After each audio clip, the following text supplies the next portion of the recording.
दिव्यदृष्टी साधना foundation प्रस्तुत डिजिफिशियंट निर्मित श्वासांची भैरवी. नमस्कार मंडळी. असं म्हणतात की मनुष्याच्या बंधनाचं आणि मुक्तीचं दोन्हीचंही मूळ हे त्याचं मन असतं. जर मनुष्यानं मनावर विजय मिळवला तर त्याचा मुक्तीचा मार्ग हा अगदी सहज त्याला प्राप्त होतो. अहो, पण हाच टप्पा सगळ्यात खडतर आणि अवघड असा टास्क आहे, हो ना?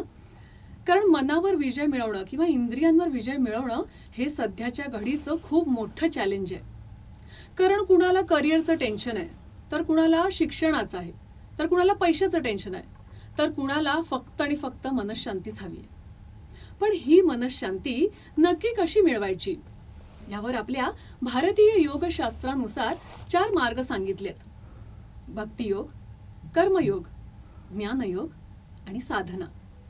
तर या सगळ्या मार्गांचा छान उपयोग करून कोहम ते सोहम या प्रवासापर्यंत नक्की कसं बरं पोचायचं, या सगळ्या विषयांवर गप्पा मारायला आज आपल्या इथं सज्ज आहेत क्रिया योगिनी डॉक्टर उज्ज्वला कळमकर मॅडम. दिव्यदृष्टी साधना फाउंडेशन या संस्थेच्या संस्थापिका म्हणून त्या कार्यरत आहेत. आणि आपण हे जे आता सगळे मुद्दे बोललो, आध्यात्मिक जे प्रश्न आहेत, या सगळ्या प्रश्नांवर त्या अगदी मनसोक्त आणि छान अशी उत्तरं देणार आहेत. आणि त्यासोबतच त्यांच्या या अद्भुत प्रवासाविषयी आपल्याला थोडंसं उलगडून सांगणार आहेत. तर आपण आज भेटतोय दिव्यदृष्टी साधना फाउंडेशनच्या संस्थापिका फाउंडर योगिनी उज्ज्वला कळमकर मॅडम. नमस्कार. नमस्कार. नमस्कार. तर सर्वप्रथम मला तुम्हाला विचारायचं आहे की एक सर्वसाधारण मुलगी, स्त्री ते योगिनी या पदापर्यंत तुम्ही कशा आलात? तुमचा हा प्रवास नक्की कसा होता, या सगळ्याबद्दल आम्हाला सांगाल का? हो, नक्की सांगेन. आणि हे अद्भुतरित्या घडलं आहे, किंवा असं ठरवून किंवा ह्या प्रवासापर्यंत मी येणार आहे असं कधीच वाटलं नव्हतं. कारण सर्वसामान्य मध्यम वर्गातली होते मी. आणि आपलं जर रेग्युलर आयुष्य असतं त्याप्रमाणे लहानपणी दंगामस्ती, कॉलेज, शिक्षण, लग्न आणि स्वतःचा एक छोटासाच बिझनेस असं काही होतं. आणि अचानकपणे मी अध्यात्माकडे वळाले. त्याआधी मी ज्योतिषशास्त्रामध्ये डॉक्टरेट केली पूर्ण. आणि क्रियायोग हा मला मिळाला, जो मला ह्याच्याबद्दल मी कधी ऐकलं नव्हतं. मला माहीतही नव्हतं की क्रियायोग म्हणजे नक्की काय आहे किंवा हा कसा करायचा असतो आणि कोण आहे ह्याच्या मागे, हे काहीच मला माहीत नव्हतं. पण अचानकपणे मला हा क्रियायोग मिळाला आणि ह्या क्रियायोगाची साधना मी निरंतर करत राहिले. 2015 पासून मी निरंतर क्रियायोगामध्ये आहे. आणि हा क्रियायोग करता करता आध्यात्मिक प्रवास कसा केव्हा सुरू झाला हेही समजलं नाही. त्यामुळे हे अद्भुत घडलेलं आहे. मी पण कधी विचार करते की अरे हे कसं घडलं, कारण माझ्या माहेरी किंवा सासरी कोणी आध्यात्मिक प्रवासामध्ये नाही आहे किंवा कोणी रोज देव देव करतंय किंवा असंही काही नाही आहे. पण हा माझा प्रवास त्यांनी करून घेतला असं आपण म्हणू शकतो. आणि अशा प्रकारे मग ते एक फक्त उज्ज्वला होते मी, तर त्यांनी ती योगिनी उज्ज्वलापर्यंत हे त्यांनी मला करून घेतलं. आणि हा प्रवास तो तिकडनं निरंतर आजपर्यंत सुरू आहे. अरे वा, खूप छान वाटलं तुमचा हा योगिनी पदापर्यंतचा जो प्रवास आहे. तर आता मला सांगा मॅडम, तुम्ही आत्ताच उल्लेख केला क्रियायोग, तर याविषयी आम्हाला थोडंसं विस्तृतपणे सांगाल का? नक्की काय हो क्रियायोग म्हणजे? जर एक सेंटेन्समध्ये जर सांगायचं, जर आपण विचार केला की काय आहे, पटकन कोणी विचारतं. कारण क्रिया योग सगळ्यांना माहिती आहे, त्याच्यामध्ये आपल्याला माहिती आहे की आसनं करायची आहेत, प्राणायाम करायचं आहे. पण क्रियायोग म्हटल्यावरती एक वेगळी विशिष्ट घटना आहे किंवा एक वेगळी गोष्ट आहे. जर साधं मी जर म्हणाले की क्रियायोग म्हणजे काय, तर मूलाधारामध्ये जी आपली शक्ती आहे ती सहस्रारापर्यंत घेऊन जाणं. मग आता परत तुम्हाला इथे प्रश्न पडेल की परत इथे नक्की काय? तर नक्की असं आहे की मूलाधारामध्ये जी आपली प्राणशक्ती आहे, त्या प्राणशक्तीला आपल्या श्वासांच्या मदतीने सहस्रारापर्यंत वरती घेऊन जाणं आणि परत सहस्रारापासून मूलाधारापर्यंत श्वासांच्या मदतीने घेऊन येणं आणि तिला तिथे शांत करणं, म्हणजे हा क्रियायोग आहे. म्हणजेच इथे आपण काय करतो, श्वासांनी सुरुवात करतो आणि कुंडलिनीपर्यंतचा आपला प्रवास हा आपण पूर्ण करत जातो. अच्छा. मदत असते आपल्या फक्त श्वासांची आणि फक्त श्वासांच्या मदतीने. पण हा श्वास, आता हे तुम्ही म्हणाल की आध्यात्मिक झालं का, तर नाही, हे आध्यात्मिक नाहीये. जरी अनुभूती आध्यात्मिक असल्या, पण ह्या गोष्टी आपल्या रोजच्या आयुष्यामधल्या आहेत. ह्याच्या मदतीने आपलं रोजचं आयुष्य आपण कसं छान करू शकतो, आपण गोल कसे सेट करू शकतो, कसे अचीव करू शकतो, माझी मेमरी कशी वाढवू शकते, किंवा माझी रिलेशनशिप मी कशी चांगली करू शकते, अगदी अगदी मला नक्की काय करायचं, कशा प्रकारे मला फोकस व्हायचं आहे, हे सगळं आणि सगळं ह्या क्रियायोगाच्याच म्हणजे श्वासांच्या ब्रीथ टेक्निकने आपण हे करू शकतो. ओके. तर जर साधं म्हटलं तर ब्रीथ टेक्निक्स आहेत, कारण इथे कुठलेही आसनं नाही आहेत, कुठलं काहीच नाही, फक्त आणि फक्त श्वास. अच्छा. तर श्वासांच्या पद्धतीने जेव्हा आपण आपल्या स्वतःला ओळखायला लागतो, तेव्हा तो क्रियायोग होत जातो. ओके. म्हणजे श्वासानं आपण स्वत्वाच्या प्रवासाकडे जायचं आहे. हो हो, आणि नक्की. तो जो प्रवास आहे किंवा तो जो मार्ग आहे तो म्हणजे क्रियायोग. असं मी एक बरोबर. सोप्या शब्दात आपल्या सगळ्या म्हणजे दर्शकांसाठी मी म्हणेन की तो सोपा मार्ग तुम्ही श्वासांकडून दाखवताय. श्वासांकडून दाखवते मी. कारण आपण बघा सगळं काही करत असतो, पण आपण स्वतःशीच कनेक्ट नसतो. आपल्याला माहीतच नसतो की अरे माझ्या आतमध्ये पण एक काहीतरी सुरू आहे, ते बोलतंय माझ्याशी, पण आपण इतके पळतोय अगदी. की आपला श्वास कसा आहे हेच कोणाला माहीत नाही. श्वास बरोबर आहे का चूक आहे, किंवा माझा श्वास अपुरा पडतोय का हे माहीत नाही. कारण जेव्हा साधक किंवा एखादी नवीन व्यक्ती माझ्याकडे शिकायला येते, त्यांना एक क्युरिसिटी असते. कारण यूट्यूबवरती वगैरे आता सगळीकडे क्रियायोग कुंडलिनीचा अभ्यास आहे, मग ती अशी शक्ती आहे, मग ती अशी न्यायची तशी न्यायची, असं सगळं बरंच काही चालू आहे. आणि मग त्या क्युरिसिटीने बरेच साधक येतात विचारायला किंवा नवीन व्यक्ती. तर त्यांना जेव्हा मी पहिल्यांदा म्हणते की तुमचा श्वास कसा आहे, तर त्यांना कळत नाही की श्वास कसा आहे असं काय विचारतात. ह्या म्हटलं तुम्हाला माहिती आहे का तुमचा श्वास कसा आहे, तर म्हणतो श्वास आहे, घेतोय सोडतोय. पण त्यांना हेच माहित नाही की श्वास हा आधी कशावर तरी अवलंबून आहे. ओके. साधक जेव्हा माझ्याकडे येत असतात आणि त्यांना जेव्हा मी हे सगळं काही शिकवते, तेव्हा त्यांना समजतं की अरे आतापर्यंत जे आपण केलंय ते चुकीचं केलंय आणि तो आपला श्वास चुकीचा आहे. ओके. आणि मग त्यांना ते टेक्निक इकडनं सुरुवात होते की आधी स्वतःचा श्वास ओळखा, श्वास म्हणजे काय हे जाणून घ्या, मग त्यांना ते रिअलायझेशन होतं. त्याच्यानंतर मग एक एक टप्प्याने पुढचा क्रियायोगाचा प्रवास सुरू होतो. असं नाही की पहिल्या दिवशी आले आणि कुंडलिनी शिकवली असं नाही. ती जागृत झाली. खूप जणांना असं वाटतं की मग तुम्ही कधी करणार आमची कुंडलिनी जागृत. मला कधी कधी हसू पण येतं, कधी वाटतं काय उत्तर द्यावं असा प्रश्न पडतो. कारण खूप लोकांना हवंय की नाही माझी कुंडलिनी जागृत करा, तुम्हाला दिसते का माझी कुंडलिनी, मग तुमचं माझ्याबद्दल काय मत आहे, मग कशी आहे, असे प्रश्न विचारतात. तर तसं नाही आहे ते. त्याच्याकरता तुम्हाला साधना आहे, एक एक टप्पा आहे, त्या टप्प्याचा अभ्यास आहे. पण हे संपूर्ण रोजच्या आयुष्याकरता आहे, ह्याच्यामागे सायन्स आहे. कारण अध्यात्म हा विषय वेगळा आहे, अनुभव हा ज्याचा त्याचा बरोबर. त्यामुळे तिकडे तर ते होणारच आहे, तो विषय वेगळा आहे. पण क्रियायोगाचा माझ्या रोजच्या आयुष्यामध्ये मी कसा उपयोग करून घेऊ, कशा प्रकारे मी पुढे जाऊ, कशा प्रकारे मी गोल अचीव करू, कशाप्रमाणे माझी रिलेशनशिप चांगली करू, असे हे सगळे जे आहेत. सगळ्यात महत्त्वाचा जो स्ट्रेस आहे, जो अतिशय आता मोठ्या प्रमाणात आहे. म्हणजे मी सांगेन की एका मी शिबिराला गेले होते, तिथे सगळे वयस्कर पण लहान पण मोठे पण सगळे बसले होते. आणि मी प्रश्न विचारला की स्ट्रेस कोणाकोणाला आहे आता, तर त्या मॉपमधनं 10 वर्षाच्या मुलीने हात वर केला. सगळ्यात पहिल्यांदा तिनेच हात वर केला. तर मी तिच्याकडे बघत बसले. म्हटलं बाळा तुला स्ट्रेस आहे का, म्हणजे हो खूप स्ट्रेस आहे मला. म्हटलं तुला कसला स्ट्रेस आहे, अभ्यासाचा स्ट्रेस आहे, ही मोठी बॅग घेऊन जायचं मला स्ट्रेस आहे, मला कंटाळा येतो, रोज एवढा अभ्यास देतात, मला खेळायलाच मिळत नाही, मला खेळायचं असतं, आणि जर मी अभ्यास पूर्ण नाही केला तर मग टीचर मला असं बोलते, आणि मला वाटत असतं की मला ड्रॉइंग करायचं आहे पण मी ड्रॉइंग करू शकत नाही, मग मला ते ड्रॉइंग करण्यासाठी कंपल्सरी अभ्यास करायचा आहे. तर आपल्याला वाटतं की आपल्याला स्ट्रेस आहे, तर असं नाही आहे. हा स्ट्रेस आता 10वी म्हणजे 10 वर्षाच्या मुलांपासून ते सगळ्यांना स्ट्रेस आहे. म्हणजे प्रत्येकाचा स्ट्रेस वेगवेगळा आहे. प्रत्येकाचा स्ट्रेस वेगवेगळा आहे. आणि हे स्ट्रेस मॅनेजमेंट आहे ना, हे तुम्हाला क्रियायोग शिकवतो. कारण स्ट्रेस मॅनेजमेंट करणं गरजेचं आहे. आपण रोज जाऊ शकत नाही काउन्सिलरकडे, हो की नाही. आपण रोज अपॉइंटमेंट घेऊ शकत नाही आणि पिल्स तर अजिबात नाही घेऊ शकत आणि त्या घ्यावा म्हणजे घेऊ पण नाही. बरोबर आहे. मग हा स्ट्रेस मॅनेजमेंट मला कसा करायचा आहे हे खूप महत्वाचं आहे. अगदी बरोबर आहे की नाही? तोच पॉइंट आहे आता की हा जो तुम्ही क्रियायोग मांडलाय तर त्याची साधना कोण कोण आणि कशी करू शकतो याविषयी थोडं विस्तृतपणे सांगाल. हो. जसं तुम्ही मगाशी ते श्वासाचं सांगितलं उदाहरण देऊन, प्रत्येकाचा श्वास वेगळा असतो, तर ते त्या एका श्वासाचं अंतर कसं पार करायचं याविषयी सांगा. येस, नक्की. जसं आता ताई म्हणाल्या त्याप्रमाणेच स्ट्रेस हा प्रत्येकाचा वेगळा आहे. 10 वर्षाच्या मुलीचा किंवा विद्यार्थ्यांचा स्ट्रेस हा वेगळा आहे. त्याच्यानंतर टीनेजमध्ये असल्यानंतर स्ट्रेस वेगळा आहे. करिअर जसं आपलं डेव्हलप होत जातं त्यावेळेचा स्ट्रेस वेगळा आहे. आणि लोकांना वाटतं की आता मुलांची लग्न झाली आहे, सगळं झालंय, आता 50+ किंवा 55+ झालेत, दोघंच राहत निवांत आहे. पण तसं नाहीये, त्यांचंही एक वेगळं स्ट्रेस आहे.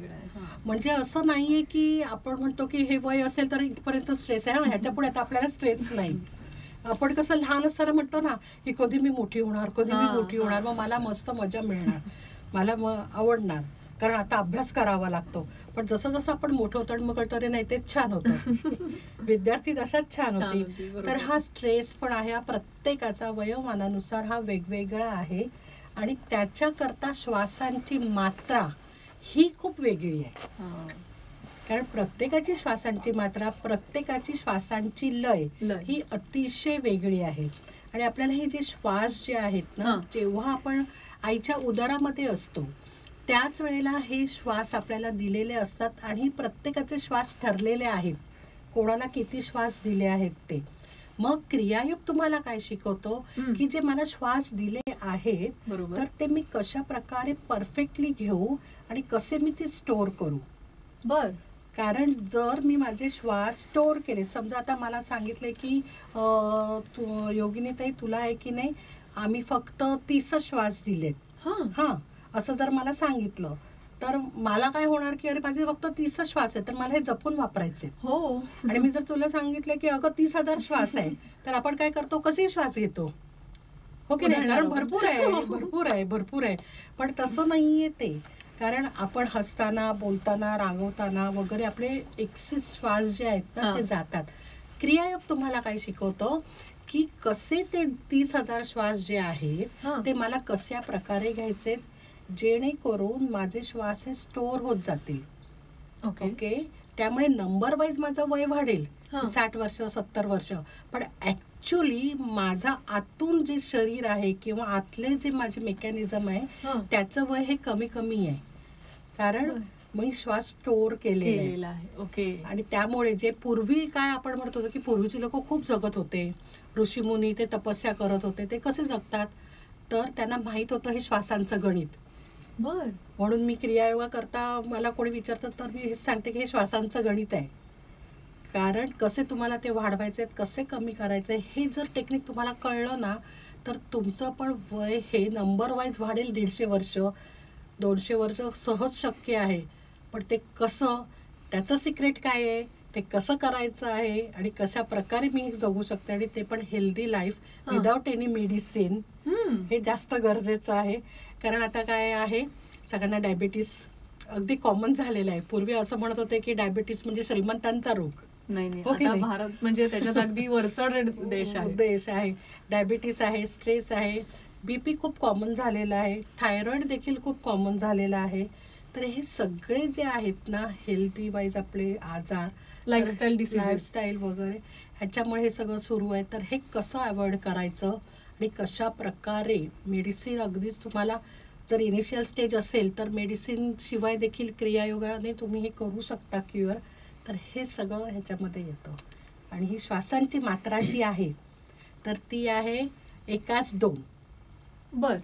ही आपल्या सगळ्यांची श्वासांची मात्रा आहे, पण आपल्याला हे माहित नाही की अरे म्हणजे काय 1-2 म्हणजे काय आहे, सांगाल बरोबर.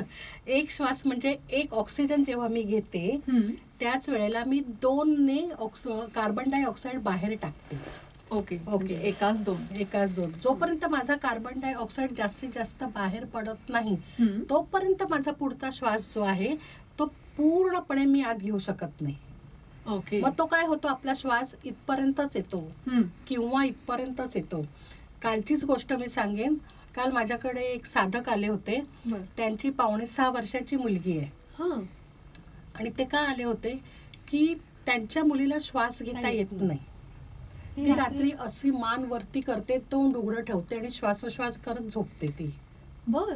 आणि खेळताना देखील काही करत असताना ती थोडा वेळ नाकाने श्वास घेते, नंतर ती पूर्ण तोंडाने श्वास घेते.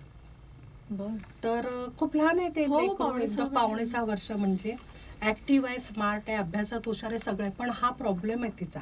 बर. मग ते त्यांच्याशी मी बोलत होते, काउन्सिलिंग सुरू होतं. तर मी त्यांना म्हणाले की नक्कीच तुम्ही ज्या पद्धतीत सांगताय तर नक्कीच तिचे एअरवेज आहेत ना हे ब्लॉक आहेत आणि तिची एक नाडी बंद आहे. तर मग आधी त्यांना कळलं नाही. मग म्हणाले हो, नस्य जेव्हा केलं तर एका नाकपुडीने पाणी व्यवस्थित बाहेर पडतं, दुसऱ्या नाकपुडीतून पाणी येत नाही. तर हे आत्तापासून हळूहळू जर त्यांनी ते लक्ष दिलंय, त्याची ट्रीटमेंट घेतली तर हे लवकर त्याच्यातून ती बाहेर पडेल, बरी होईल ती. पण हा श्वास किती गरजेचा आहे, कारण त्या मुलीला आता असं झालंय, तिला झोप आलेली समजत नाही, तिला भूक लागलेली समजत नाही, तिला जर झोपवलं नाही तर ती झोपत नाही, असे प्रकार आहे. म्हणजे ते म्हणतात की आम्ही हिला बघितलंच नाही की अरे ही झोपली आहे, किंवा अशी म्हणते मला भूक लागली आहे किंवा मला झोप आली आहे, असं ही कधीच म्हणत नाही. मग मी म्हटलं की हिला तुम्ही ट्रीटमेंट दिली आहे का सर्दीबद्दल? तर म्हणे नाही, हिला सर्दी नसते. मी म्हटलं नाही, असं होऊच शकत नाही, तुम्ही नीट आठवा. मग त्यांना आठवलं की ती जेव्हा लहान बाळ होती त्यावेळेला त्यांनी 2 वर्ष तिला सर्दी करता ट्रीटमेंट दिली होती लहानपणी. मग ती सर्दी जी आहे ती चोकअप झालेली आहे. त्याचा तो आपल्याला वाटतं की सर्दीची औषधं घेतली आहे, तर नाही. औषधाने काय होतं की सर्दी तुमची कोरडी होते किंवा ते वाहणं असतं ते बंद होतं, पण सर्दी निघत नाही, ती कुठेतरी ब्लॉक झालेली असते. मग तिची ती एक नाकपुडी बंद आहे. मग त्यांना मी काल एक ट्रीटमेंट एकच, कारण 5.5 वर्षाच्या मुलीला मी पूर्ण देऊ शकत नाही, मग एकच त्यांना मी टेक्निक दिलेलं आहे. म्हटलं आधी हे तुम्ही करा आणि मग तिच्याकडे तुम्ही प्रॅक्टिस करून घ्या, नंतर मला परत 15 दिवसांनी सांगा कसा रिझल्ट आलेला आहे, आणि मग हळूहळू आपण तिला एक एक क्रिया देऊया.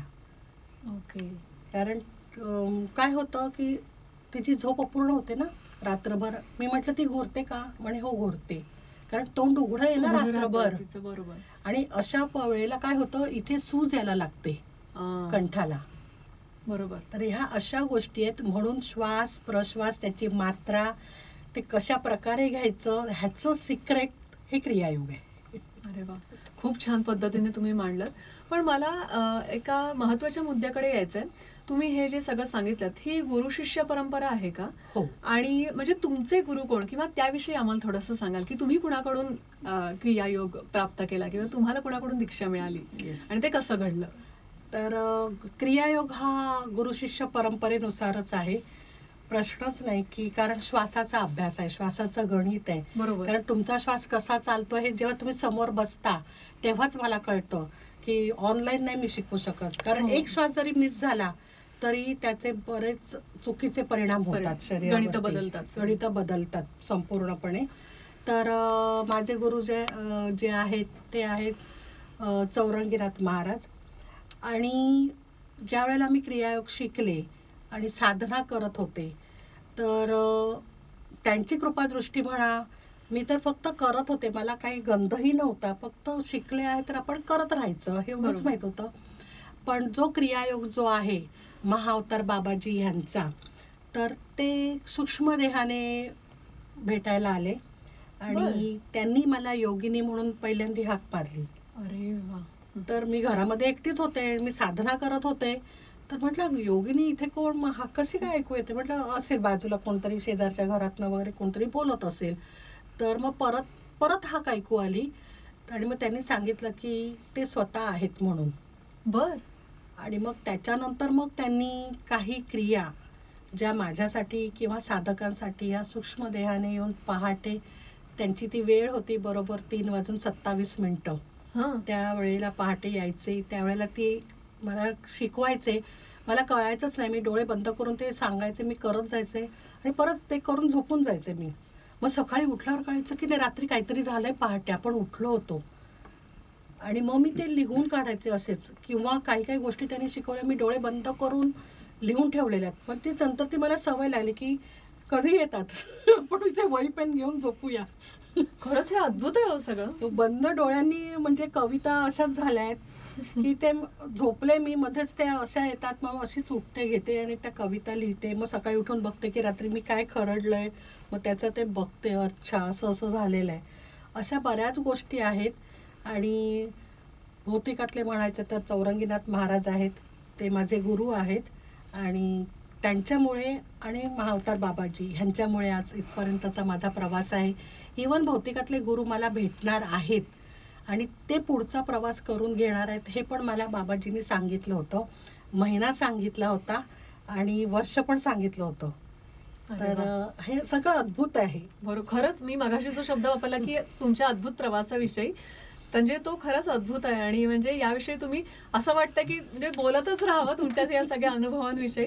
पण मला तुम्ही आता जे सांगितलं तुमच्याविषयी की तुम्हाला सेल्फ रिअलायझेशन झालं, तर सेल्फ रिअलायझेशन ही प्रोसेस म्हणजे नक्की काय असते आणि ती सगळ्यांसोबत होते का? म्हणजे तुम्हाला ती झाली, समजा मला ती झाली आहे की नाही हे कसं कळतं, किंवा त्या प्रोसेसबद्दल आम्हाला थोडंसं सांगाल का डिटेल? हो, सेल्फ रिअलायझेशन आधी करायचं म्हटल्यावरती पहिलं येतं की मीपणा. तुम्ही एक म्हणालात की कोहम ते सोहमचा प्रवास. मी कोण आहे आणि मीच तो आहे.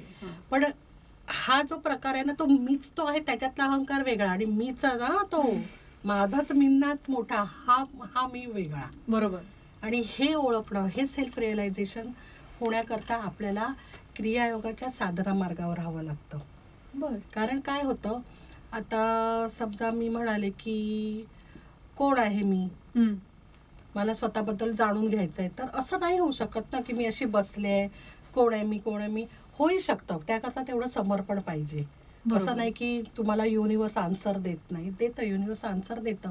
पण जर तुमचा गुरु व्यवस्थित असेल, त्या साधना मार्गावर असाल, त्यावेळेला तुमचं सेल्फ रिअलायझेशन हे व्यवस्थित त्या टप्प्याटप्प्याने पुढे पुढे जातं. बर. तर मला आता स्वतःला असं वाटतं की मी पण अशी फक्त साधना करत होते, पण हळूहळू क्रियायोगाचा निरंतर अभ्यास, क्रियायोगाची निरंतर साधना, आणि हे जेव्हा मी करायला लागले आणि माझे श्वास प्रश्वास हे रेग्युलराईज व्यवस्थित व्हायला लागले, पूर्णपणे व्हायला लागले, त्यावेळेला स्वतःभोवती असलेली पुटं जी आपण म्हणतो अहंकार आहेत किंवा जे आपले षडरिपू आहेत ते आपोआप गळायला लागतात. आपण आता काय करतोय की तू किती चुकीचा आहेस हे दाखवून देतो. बरोबर.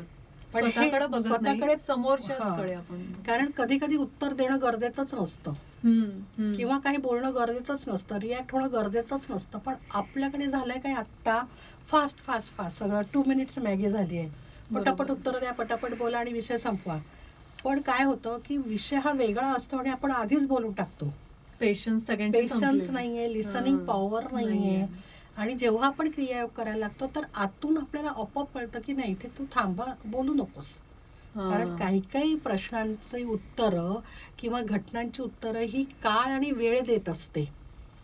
लगेच रिॲक्ट लगेच कधी काही गरज नसते, हो की नाही. तू कोण आहेस असं आपण अरे करतो आणि मग ते भांडणं वाढत जातात आणि मग ते अरेला कार्य होतं. इव्हन घरामध्ये जे हल्ली हा एक मोठा मुद्दा जेव्हा माझ्याकडे लोक येतात ना काउन्सिलिंगसाठी, तर रिलेशनशिप, असं नाही की हजबंड वाईफचीच रिलेशनशिप डिस्टर्ब आहे. आई बरोबर मुलीचं पटत नाही, वडिलांचं मुलाशी पटत नाही, बहिणीचं पटत नाही, अगदी अगदी किंवा अगदी क्लोज फ्रेंड होतो आम्ही आणि आता आमचं पटत नाही, मी डिप्रेशन मध्ये गेले आहे, मग आता मी काय करू. कारण एक सवय झाली असते ना, आपली भावबंध वाढलेले असतात. बरोबर. तर त्यावेळेला मी हे सांगते, हे सगळं जे रिलेशनशिप पासून तुमचं गोल अचीव करणं, मेन म्हणजे स्ट्रेस मॅनेजमेंट करणं, त्याच्यानंतर मला आयुष्यामध्ये काय पाहिजे.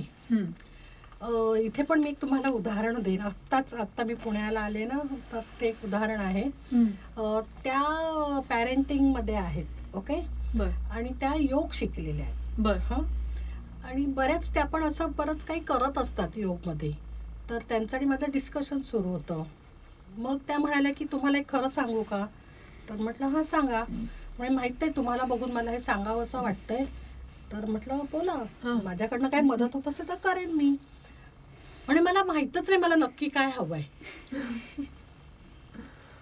तर मी म्हटलं तुम्ही योग करता, तुम्ही रोज प्राणायाम करता, रोज तुमचं मेडिटेशन आहे. हो, पण मला माहीतच नाही मला काय करायचं आहे, मला काय हवंय. तर मी म्हटलं बरं ठीक आहे, मग आतमध्ये जी सारिका आहे तिच्याशी बोललात का तुम्ही? तर त्या अशा माझ्याकडे पाहत बसल्या की आतमध्ये सारिका आहे. म्हटलं हो. तिच्याशी तुम्ही कनेक्ट झालात का? तिच्याशी बोललात का की बाई तुला काय वाटतंय, तुला काय हवंय, तुला नक्की कुठपर्यंत जायचंय, तुझी Okay. आवड काय, तुला काय खायला आवडतं? तर म्हणे हे प्रश्न आहेत. म्हटलं हो, तुमच्या सारिकाचे प्रश्न आहेत. तर म्हणे मग मी आता काय करू? म्हटलं घरी जा, वही घ्या, हा. शांतपणाने बसा आणि डोळे मिटा आणि तुम्हाला जे फील होतंय ना ते सगळं तुम्ही लिहून काढा. ओके. आणि म्हटलं 8 दिवस झालेत, नाही येणार वाटतं मला, असं कॉल वाटलं की नाही येणार, ह्या नाही करणार. पण 10व्या दिवशी त्यांचा कॉल आला. हा. मारल्या त्यांनी गप्पा. हो, म्हणे ताई तुम्ही म्हणालात ना ते बरोबर आहे, मला आता खूप रिलॅक्स फील होतंय आणि तुम्ही जे म्हणाले त्याप्रमाणे मी केलं आणि मी बरंच काही लिहून काढलं. मला माहीतच नव्हतं की माझ्या मनामध्ये, माझ्या हृदयामध्ये हे एवढं सगळं साचलंय. सॅच्युरेटेड साचलेलं आहे आणि ह्याच्यातून मला आता कळायला लागलंय. पण अजून मला कळलं नाही की मला नक्की काय हवंय, पण मी लिहित राहणार. आणि मी तुम्हाला पाठवू का? म्हटलं पाठवून द्या हा. जर तुम्हाला वाटतंय, कारण हे तुमचं स्वतःच Personal आहे, आहे. पर्सनल आहे. बरोबर. तुम्हाला वाटत असेल तर पाठवा, करेन मी मदत. तर त्यांनी जेव्हा सांगितलं की मी आता जवळ जायला लागले स्वतःच्या, दॅट इज सेल्फ रिअलायझेशन ना, Yes. म्हणजे आपल्या प्रश्नाचं बरोबर उत्तर इथे आहे. स्वतःच्या जवळ जाणं. कारण आपल्या आतमध्ये मी जो आहे, आपण तो मी घेतो, अहंकारातला मी तो नाही, तो नाही, हा मी जो माझ्याशी कनेक्टेड आहे. जेव्हा हा मी आपल्याला समजतो ना त्यावेळेला आपण बाहेर नाही रमत, आपण आतमध्ये रमतो. आपल्याला गरज नाही पडत बाहेर काय चाललंय काय नाही चाललंय, काहीच फरक नाही. मी माझ्या दुनियेमध्ये मस्त आहे. मला प्रश्न विचारतात फोन केल्यावरती, ताई कशा आहात, मी नेहमी एकच उत्तर देते, आनंदी आहे. छान आहे नाही, मी आनंदी आहे, हे माझं उत्तर नेहमीच आहे. म्हणजे हेच तुमचं म्हणे उत्तर आम्हाला ऐकायला छान वाटतं. आनंद म्हणे हल्ली हे कोणी बोलत नाही. सर अरे यार मेरे लाइफ में ना ऐसा चल रहा है, इतने पंगे चल रहे हैं. म्हणजे ती कवितेची ओळ नाही का, तुझा आहे तुझं पाशी परी तू जागा चुकलास, अगदी ते बरोबर. परफेक्ट फिट होतीये. येस. तर हे सगळं आपण क्रियायोगाच्या ह्याने त्या श्वासांच्या मदतीने करायला लागतो. आणि तेव्हा तो मी समजतो, मी स्वतःला ओळखायला लागते आणि मग तो एक एक टप्पा आपण सहज सहज आपण बाकी सगळ्या करता. म्हणजे औषधं पाहिजे पैसे द्या, जिमला जायचे पैसे द्या, योग शिकायचा आहे पैसे द्या, सगळ्या करता पैसे देतो, श्वासांकरता पैसे देत नाही. आणि म्हणून आपल्याला त्याची अजिबात व्हॅल्यूच नाहीये, कारण फुकट आहे. ज्या दिवशी श्वास कमी पडायला लागतील आणि प्रत्येकाच्या पाठीवरती सिलेंडर येईल ना तेव्हा त्यांना कळेल. थोडाफार कोरोनामध्ये तो अनुभव आलेला आहे, तेव्हा फार भयानक होता. अजून आता मागच्या आठवड्यामध्ये एक 60 वर्षाच्या बाई आहेत, त्या पण माझ्याकडे आल्या होत्या की अँजिओग्राफी सांगितली आहे, असं असं झालंय, मग श्वास माझा पूर्ण नाहीये, एवढे ब्लॉकेजेस आहेत वगैरे सगळं. तर म्हणजे त्याच्यापेक्षा मी लहान आहे, त्यामुळे अगं तू काहीतरी कर ना गं, कारण मागच्या वेळेला पण तू फक्त एक असा हात ठेवलास आणि मला बरं वाटलं आणि माझं ते दुखणं गेलं, तुझ्यामध्ये काहीतरी आहे. मी म्हटलं काही नाही आहे माझ्यामध्ये, ते एक टेक्निक आहे, ब्रीथ टेक्निक, तुम्ही करा, त्याने सुरुवात करा, कारण त्यांना श्वासच घेता येत नाही. मग त्यांना 2च टेक्निक मी दिले आणि फक्त 3च श्वास दिले. 3 श्वास एक पहिल्या क्रियेचे दिले, 2 श्वास दुसऱ्या क्रियेचे दिले, म्हणजे 5 श्वास मी त्यांना शिकवले. त्या 5 श्वासांनी त्यांना रात्री झोप आली गेले कित्येक वर्षानंतर. अरे वा. नाहीतर त्या 3:30-4 वाजेपर्यंत मोबाईलवरती असतात, ऑनलाईन असतात. त्या 5 श्वासांनी त्यांना कळलं की अरे हे 5 श्वास मी घेते आणि मी झोपले आता. किती छान. म्हणजे त्यांना ती किती दिवसांची त्यांची अशी जी भूक होती किंवा जे तळमळ होती ती त्यांना झोप गरजेची आहे ना, अतिशय म्हणजे महत्वाच्या गरजात माणसाच्या त्यातली एक प्रमुख आहे. हो. आणि ह्याच्याकरता बॅरियर नाहीये 60 वर्ष आहे का 5 वर्ष आहे, प्रत्येकाला झोप हवी असते. नाही, तोच हे मुद्दा की म्हणजे प्रत्येक वयोगटातली माणसं क्रिया या साधनेचा उपयोग करून घेऊ शकतात. आणि जनरली तुम्ही जसं म्हणलात की तुमचा म्हणजे मेन फोकस जे आता काम करतात किंवा ऍडल्ट आहेत त्यांच्याविषयी. मग तुम्ही कसं सेशन्स वगैरे घेता त्यांचे? हो हो नक्की.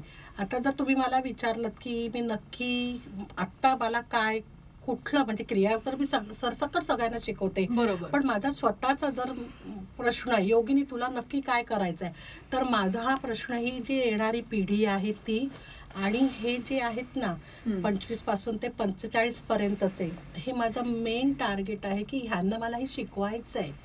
कॉर्पोरेटमध्ये अतिशय, कॉर्पोरेट घ्या तुम्ही, आता गव्हर्नमेंट घ्या, कुठल्याही फील्डमध्ये घ्या, प्रत्येकाला खूप टेन्शन आहे, खूप स्ट्रेस आहे. टेन्शन म्हणजे स्ट्रेस आहे तो. आणि असं नाही की फक्त पुरुषांना आहे, हल्ली करिअर ओरिएंटेड मुलं पण आहेत, मुली पण आहेत. प्रत्येकाला कॉम्पिटिशनला फेस करावं लागतं, स्वतःला प्रूव्ह करावं लागतं की येस मी हे करू शकते किंवा शकतो. आणि मग त्या रॅट कॉम्पिटिशनमध्ये जर टिकायचं आहे तर ते करावंच लागतं. आणि मग काय होतं माहिती आहे का, हे जे सगळं आहे की नाही की मला हे करायचंय, मला करायचंय, कारण टार्गेट दिलं जातं हल्ली ऑफिसेसमधनं, त्याप्रमाणे तुम्हाला करावं लागतं, वागावं लागतं. मग ह्याचा जो हळूहळू स्ट्रेस हा स्वतःवरती असतो, मग तो कसा अचानकपणे डेव्हलप होत जातो कळत नाही. रिलेशनशिप घरी बिघडायला लागते, म्हणजे हजबंड वाईफची असू दे, मुलांबरोबरची असू दे, आपल्या आई वडिलांची असू दे. आणि मग जेव्हा त्याचा मोठा असा स्फोट होतो ना, मग तेव्हा लोक येतात की अरे हे कधी झालं, कसं झालं, कळलंच नाही आम्हाला. पण हे कधी केव्हाच सुरू झालंय तुमचं लक्ष नाही, कारण श्वासाचं जे गणित आहे ना ते तुमचं चुकलेलं आहे. आता श्वासांचं गणितावर सांगते. आता नॉर्मली 1 आस 2 ही आपली मात्रा आपल्याला कळलेलं आहे. नॉर्मल पीपल म्हणजे आपण माणसं जे आहोत ना, की आपण 14 ते 15 श्वास घेतो मिनिटाला. ओके, अगदी इझिली कोणीही घेतं. ज्यांना हाय बीपी आहे त्यांचा हा श्वास वाढतो, त्यांचा हा श्वास जवळजवळ आहे ना 19 ते 20च्या रेंजमध्ये जातो मिनिटाला. हा, त्याच्यानंतर जो दमा आणि अस्थमा आहे त्यांचा श्वास जो आहे तो 25 ते 26च्या रेंजमध्ये सुरू होतो. आणि जी डिप्रेशन असलेली व्यक्ती, ज्यांना खूप स्ट्रेस आहे, आपण म्हणतो की ती शांत आहे, पण तुम्हाला माहित नाही ती व्यक्ती तुम्हाला शांत दिसते, पण त्यांचे श्वास इतके काय म्हणू बॅलन्स गेलेला असतो. ह्या व्यक्ती, डिप्रेशन असलेल्या व्यक्ती एका मिनिटाला 29 ते 30 श्वास घेतात. हे एवढं कधी बारकाईनं बघणंच झालं नाही, कारण आपण श्वासांकडे लक्ष देत नाही ना, फुकट आहेत ना तो श्वास, त्याच्यामुळे आपण लक्ष देत नाही. त्याचबरोबर 85% लोक जे आहेत ना फक्त आणि फक्त एका नाकपुडीने श्वास घेतात. त्यांना माहितच नाही की अरे 2 नाकपुड्या आहेत, आपल्याला दोन्ही नाकपुड्यांनी श्वास घ्यायचे, कारण त्यांची बाय मेडिकल टर्म असू दे किंवा चुकीच्या सवयी असू दे, ह्याच्यामुळे फक्त एकच नाकपुडी सुरू असते. आणि कुठलीही व्यक्ती फक्त एका नाकपुडीने श्वास नाही घेऊ शकत. आता जसं आम्ही शिकवताना म्हणतो की एक चंद्रनाडी आहे, एक सूर्यनाडी आहे. जर कंटिन्युअस माझी चंद्रनाडी सुरू राहिली तर काय येते, ती थंड आहे, ती शांत आहे. तर तुम्हाला कफ, सर्दी, दमा, अस्थमा म्हणजे असं ते जातं, ते चक्र सुरू होतं. कारण काय, शीतलता आहे ना, सारखंच थंड. मग असे जेव्हा केस आम्हाला मग समजतं की अरे ह्यांचा काय प्रॉब्लेम झालेला आहे. माझे एक साधक आहेत ज्यांचं आता 1-on-1 माझं सुरू आहे, आणि त्यांचं ट्रेनिंग सुरू आहे, त्याच्यामध्ये सगळंच आहे. डाएट आहे, त्यांचं रुटीन आहे, त्यांचे काय एक्सरसाइज करतात ते आहेत, सकाळी किती वाजता उठतात, रात्रीपर्यंतचं शेड्यूल काय, ते काय काय खातात, किती पाणी पितात, बाहेरचं कितीदा खातात, हे सगळं. त्यांचं कामाचं स्वरूप कसं आहे, किती टेन्शन किंवा किती लोड आहे त्यांना कामाचा. आणि मग त्यांनी सांगितलं की he is a sales person, आणि खूप मोठ्या मोठ्या मशिनरी करता त्यांना डीलिंग करता जावं लागतं, मेडिकल टर्म मध्ये आहेत ते. ओके, आणि 1-on-1 सुरू आहे. मग त्यांनी सांगितलं की ताई मी जाणार आहे 2 दिवस. म्हटलं ठीक आहे, चालेल, आपण 2 दिवस थांबूया, तुम्ही जाऊन या. आणि त्यांचा रात्री 11:15 फोन आला. तर एवढ्या रात्री फोन आल्यावरती मी म्हटलं काहीतरी ह्यांचं झालंय. म्हटलं हा बोला, काय झालंय. मला आहे ना कसं तरी होतंय, माझं प्रचंड डोकं दुखतंय आणि मला समजत नाही, मला श्वास घ्यायला त्रास होतोय. तर मी म्हटलं अच्छा, डोकं तुमचं पुढचं दुखतंय का मागचं दुखतंय. तर म्हणे नाही, पुढचं डोकं दुखतंय माझं, आणि मला खाली वागताना अतिशय वेदना होती. तर मी म्हटलं तुम्हाला फ्रंटल सायनस आहे. तर कसं काय तुम्हाला कळलं? म्हटलं ते कळतं आम्हाला. मग त्यांना तिथल्या तिथे लगेच मी काही मुद्रा दिल्या आणि काही गोष्टी त्यांना सांगितल्या. बर. 15 मिनिटांनी परत फोन आला की डन. म्हणजे तुम्ही असं तात्काळ रिलीफ पण देऊ शकता तुमच्या साधकांना. ताई, तुम्ही आता म्हटलात की त्यांना तत्काळ रिलीफ मिळाला, म्हणजे इतक्या तत्काळ ही क्रिया होऊ शकते. हो. आणि मी मगापासून एक बघते किंवा आपण जेव्हा बोलतो तेव्हापासून मला एक जाणवत आहे ना, तुमचं ऑरा किंवा तुमचं जे तेज आहे ना, ते आमच्यासारखं 4 चौघांसारखं नाहीये. त्याच्या पाठीमागे काहीतरी वेगळी एनर्जी आहे, वेगळी ऊर्जा आहे. तर त्याविषयी आम्हाला थोडं सांगा आणि त्यासोबतच ही जी कुंडलिनी शक्ती काय आहे ह्याच्याविषयी आम्हाला थोडंसं सांगा ना. हो, धन्यवाद. तुमच्या ते लक्षात आलं की हे तेज आता तुम्हाला जे दिसतंय किंवा खूप लोकांनी सांगितलं की तुम्ही वेगळा दिसता किंवा एक वेगळं तेज आहे तुमच्या चेहऱ्यावरती किंवा तुम्ही बसता तेव्हा पण एक मागणं जाणवतं काहीतरी की आहे. बघितलं जाणवतं रादर. तर हे क्रियायोगाचं साधनेमुळे आहे. ही तर गोष्ट आहेच, पण ह्याच्या मागची एक गोष्ट खूप महत्त्वाची आहे जी मी कोणाला आत्तापर्यंत खूप डिटेलमध्ये शेअर नाही केलेली आहे किंवा सांगितली नाही आहे, कारण हा माझा अतिशय स्वतःचा अनुभव आहे आणि माझ्या कुटुंबाचा तो अनुभव आहे. सर्वसामान्यच मुलगी होते लहानपणी मी. त्याच्यानंतर हळूहळू माझ्या पायावरती पहिल्यांदा कोड उमटलं होतं. मग तेव्हा आईवडिलांना टेन्शन होतं की हिचं लग्न होणार की नाही वगैरे. मग ट्रीटमेंट वगैरे घेतल्या, पण लग्न वगैरे झालं माझं. त्याच्यानंतर मग तेवढंच होतं की पायाला फक्त कोड होतं बस. आणि एकदम नॉर्मल व्यक्ती, जर कोणी बघितलं की पायाकडे तरच त्यांना कळायचं. पण नंतर जसं मी म्हणाले की माझे काही पूर्वी बिझनेस होते, तर त्याच्यातला महत्त्वाचा बिझनेस म्हणजे सगळ्यांना सुंदर बनवणं, सगळ्यांना छान छान बनवणं. म्हणजे मी ब्युटिशियन आणि हेअर ड्रेसर होते आणि माझं स्वतःचं पार्लर होतं. आणि त्यावेळेला मी माझ्या ह्या कामामध्ये होते आणि ऑन ऑफ सडन अचानकपणे ते जे कोड होतं बऱ्या इतक्या वर्षांनंतर ते स्प्रेड होत गेलं. आणि स्प्रेड होत गेल्यानंतर मी डॉक्टरकडे गेले आणि त्यांना मी दाखवलं. तर ते म्हणाले की हे स्प्रेड होणार तुम्हाला, म्हणजे ह्याला काही आता उपाय नाही आहे, हे असंच आहे. तर मी म्हणाले की ठीक आहे, ते इथपर्यंत आहे, मी कव्हर करू शकते, इथपर्यंत आय एम ओके. पण जे माझे प्रोफेशन आहे तर त्यावेळेला जर माझ्या चेहऱ्यावरती आलं तर मी ते बेअर नाही करू शकत. आणि त्यांनी सांगितलं की ते येणारच आहे, तुम्ही प्रिपेअर राहा. आणि मी एकटीच गेले होते डॉक्टरकडे आणि जसं ते म्हणाले की हे होणारच आहे, तुमचा चेहरा असाच होणार आहे, तर मी तिथल्या तिथेच रडायला सुरुवात केली. बरोबर आहे, कोणीही रडेल, कारण मेंटली मी प्रिपेअर्डच नव्हते की असं होणार आहे. मी म्हटलं चला इथपर्यंत मी कव्हर करू शकते, एवढं काही नाही, पण चेहराच जाणं, कारण मी जे प्रोफेशन करते त्याच्यामध्ये चेहरा मेन आहे, लोक तुमच्याकडे बघणार. हो. आणि त्याच्यानंतर मी जवळजवळ 3-4 दिवस डिप्रेशनमध्ये होते.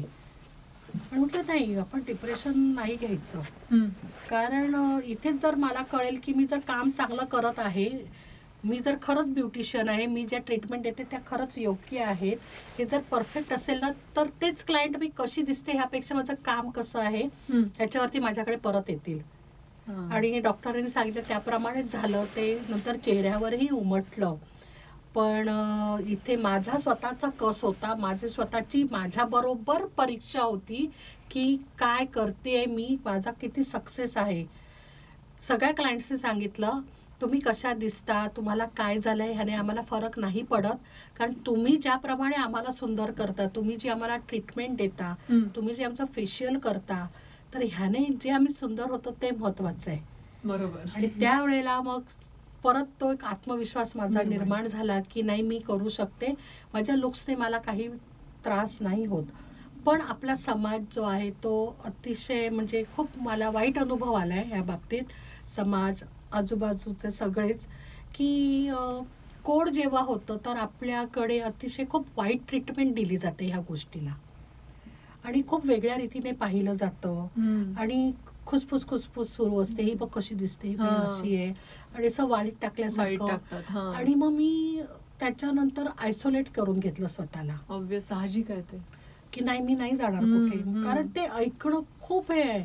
म्हणजे ट्रेनमध्ये पण काही बायका बोलायच्या किंवा कोणी बसलं असेल तर निघून जायचं, इथपर्यंतचे प्रकार मी ते अनुभवले.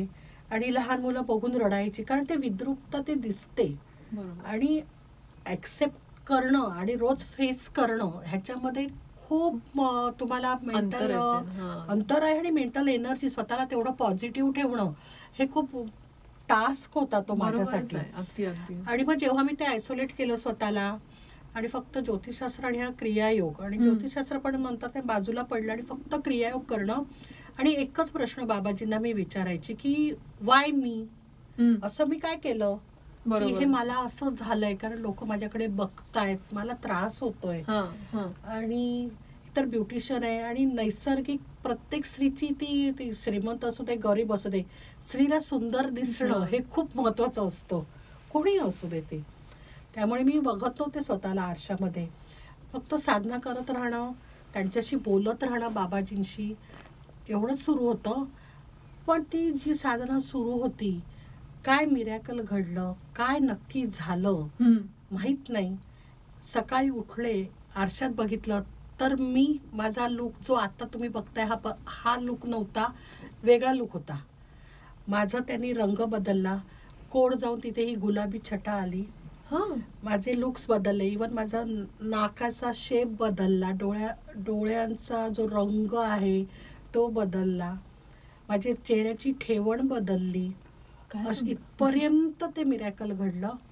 आणि मग ते आपोआप त्यांनी ते क्रियायोगाच्या साधनेचं ते माझं फलित म्हणा, त्यांची ती कृपादृष्टी म्हणा, की ते सेल्स जे आहेत आपोआप रिज्युनेट होत गेले, जे डेड सेल्स निघत गेले आणि ते डेव्हलप होत होत होत होत यांनी हा माझा आत्ताचा लुक किंवा हा जो ओरा जो आहे किंवा हे तेज जे आहे तर ते आहे. मग हे कशामुळे नक्की घडलं, कारण घरातले पण सरप्राईज झाले, अरे ही बदलली एकदम. म्हणजे माझी वहिनी आहे, तिने मला सरळ विचारलं की अगं उजू तू प्लास्टिक सर्जरी केली का. तर म्हटलं वहिनी एवढं मोठं तर पैशाचं झाड माझ्याकडे नाहीये एवढी मोठी प्लास्टिक सर्जरी करायला. तर अशा प्रकारे ह्या गोष्टी घडत गेल्या. जेव्हा लोकांना समजतं की मी फक्त क्रियायोगामुळे हा माझा 360 ट्रान्सफॉर्मेशन जे आपण म्हणतो, तर हे फक्त आणि फक्त क्रियायोगामुळे झालेलं आहे. तर विश्वास नाही बसत, कारण का तिथे तुम्ही पैसे नाही पे करत ना श्वासाला. हा एवढा श्वास करू शकतो, लोकांचा विश्वास नाही बसत. हे सगळं खरं खूप मला खेदजनक वाटतं की तुमचा श्वास आहे, तुम्ही करायला पाहिजे. तुमच्यामध्ये तुमची ती कुंडलिनी शक्ती आहे, हे लोकांना माहीत नाही आहे. आणि ही जेव्हा कुंडलिनी शक्ती तुमची काम करायला लागते, ती तुम्हाला सपोर्ट करायला लागते, तुमच्यावरती आतून एक मेकॅनिझम सुरू होत जातं, ट्रान्सफॉर्मेशन सुरू होतं. तर त्यावेळेला ह्या अशा भव्य दिव्य अद्भुत विश्वास न ठेवण्यासारख्या गोष्टी घडायला लागतात. बरं. तर ही कुंडलिनी शक्ती कोणाची आहे कोणाची नाही असं नाही, ही प्रत्येकाची कुंडलिनी शक्ती आहे. आणि आपण जेव्हा आईच्या उदरामध्ये असतो तेव्हापासून ती कुंडलिनी शक्ती जागृत आहे आणि तेव्हापासूनच हे सगळं काम सुरू आहे. इथे मी तुम्हाला अजून एक पॉइंट सांगेन, जो आपण अनुभवतो. लहान मुलं आपण पाहतो, बरोबर आहे. तर ती लहान मुलं बघा कधी कधी अचानक आपल्याकडे झेपावतात, येऊन मिठी मारतात, किंवा काही लहान मुलं बघतात आणि खूप रडायला लागतात, किंचाळतात, त्या व्यक्तीला बघतात आणि परत परत रडतात. तर हे का होतं, तर कारण ती कुंडलिनी शक्ती जी आहे ना ही जागृत असते प्रत्येकाची जन्म झाल्यानंतर वय वर्ष 3-3.5. म्हणजे जर अगदी स्पेसिफिक तुम्हाला मी सांगेन की कधीपर्यंत, तर जोपर्यंत लहान बाळाला शी आणि शू ह्याच्यातला फरक समजत नाही ना, तोपर्यंत प्रत्येकाची कुंडलिनी शक्ती जागृत असते. अरे बापरे, हा मुद्दा खरंच नव्यानच कळलेला आहे. प्रत्येकाची असते, पण जेव्हा ते नॉलेज होतं त्यावेळेला मग एक एक पुट, एक एक बाहेरचा वातावरणाचा परिणाम हे त्या मुलांवरती व्हायला लागतो. प्रत्येक मूल नॉर्मल असतं, प्रत्येक मूल इक्वल असतं, पण आपण त्यांना मग मुखवटा चढवायला लागतो. फोन आलाय सांग घरात बाबा नाही आहेत, फोन आलाय सांग बाथरूम मध्ये गेलेत. आपण शिकवतो त्यांना, त्यांना काहीच नसतं. ह्याच्याशी खेळू नको, हिच्याबरोबर बोलू नको, तिच्याकडे कार नाहीये, हिच्याकडे असं आहे. पण सोलला ह्याचा काहीच संबंध नसतो. सोलचा ह्याच्याशी घेणं देणंच नाहीये, कुंडलिनी शक्तीचं ह्याचं काहीच घेणं देणं नाहीये. पण आपण ही स्वतःच्या शक्तीला आपण गमावून बसतो. ओके. जसं जसं मोठं व्हायला लागतो ती शक्ती, कारण का तुमच्यावरती एक एक मुखवटे चढतात ना, एक एक आमच्या ह्याच्यामध्ये म्हणू अध्यात्मामध्ये पुट चढत जातात. तुमचे षडरिपू जास्त काम करायला लागतात. आतला प्रवास थांबतो आणि बाहेरचा हा मुखवट्याचा प्रवास सुरू होतो. आणि ही कुंडलिनी शक्ती जी आहे क्रियायोगानेच म्हणजे ब्रीथ टेक्निकने त्या श्वासाने आपण सहस्रारापर्यंत घेऊन जातो. सहस्रापासून परत मूलाधारापर्यंत आणतो आणि तिचं जागरण करतो. अरे वा, खूप अगदी सोप्या शब्दात तुम्ही आम्हाला सगळ्यांना सांगितलं की कुंडलिनी शक्ती नेमकी कशी काम करते. तर मला एक विचारायचं आहे, ही जी क्रियायोग साधना आहे ते सगळेजण करू शकतात असं तुम्ही मगाशी सांगितलं, पण महत्त्वाचा प्रश्न आणि मुद्दा म्हणजे स्त्रिया, तर मासिक पाळी किंवा पिरियड्स असताना स्त्रिया सुद्धा ही क्रियायोग साधना करू शकतात का? हो हो, नक्कीच. क्रियायोग करण्यासाठी कुठलंही जाती, धर्म, देश, पंथ, संप्रदाय ह्याचा काहीच संबंध नाहीये. वय वर्ष 12 पासून ते अबाव आता माझ्याकडे 85-90चे पण साधक आहेत. अच्छा. पण त्यांची श्वासांची मात्रा वेगळी आहे, ते पर्सनलाइज होत जातं वेगळी असल्यामुळे. तर त्यामुळे इथपर्यंत कोणीही स्त्री, पुरुष, मुलं, मुली कोणीही करू शकतं. स्त्रियांच्या बाबतीमध्ये तुम्ही जो स्पेसिफिक प्रश्न विचारला की मंथली पिरियड्स असताना नक्की काय, तर करू शकतात. त्याच्यामध्ये ही क्रियायोगाची साधना काहीच प्रॉब्लेम नाहीये. फक्त त्यांना मी सांगते की फोन करा, कारण श्वसन पद्धती आहे, ब्रीथ टेक्निक आहे आणि प्रत्येक क्रियायोगाचं जी साधन आहे प्रत्येक ऑर्गनवरती काम करत असते. काही जणांचा फ्लो हा कमी जास्त होत असतो. बरोबर. मग त्यावेळेला मग त्यांना मी सांगते की तुम्ही मला फोन करा, मग काही विशिष्ट क्रिया सांगते की ह्याच क्रिया करायच्या आणि काही क्रिया आहेत त्या अवॉइड करायच्या. बर. मग जेणेकरून त्यांना मग तो त्रास होणार नाही. अशा प्रकारे हा क्रिया कोणी करू शकतं, काहीच प्रॉब्लेम नाहीये. छान. आणि एक क्युरिओसिटी म्हणून मला एक जस्ट विचारायचं आहे, ही पोझिशन तुम्ही मगापासून केलेली आहे, तर या पोझिशन विषयी थोडंसं सांगाल का? हो, हे पोझिशन म्हणजे हे मुद्राशास्त्रामधली एक मुद्रा आहे आणि ही मुद्रा खूप महत्वाची आहे. बर. आणि ती आता शिकवता शिकवता ती सवय झाली मला की ह्या मुद्रेमध्ये बसणं. अच्छा. आणि ती ही मुद्रा घेऊन मी बसलेली असते नेहमी आणि ती आपोआप होते.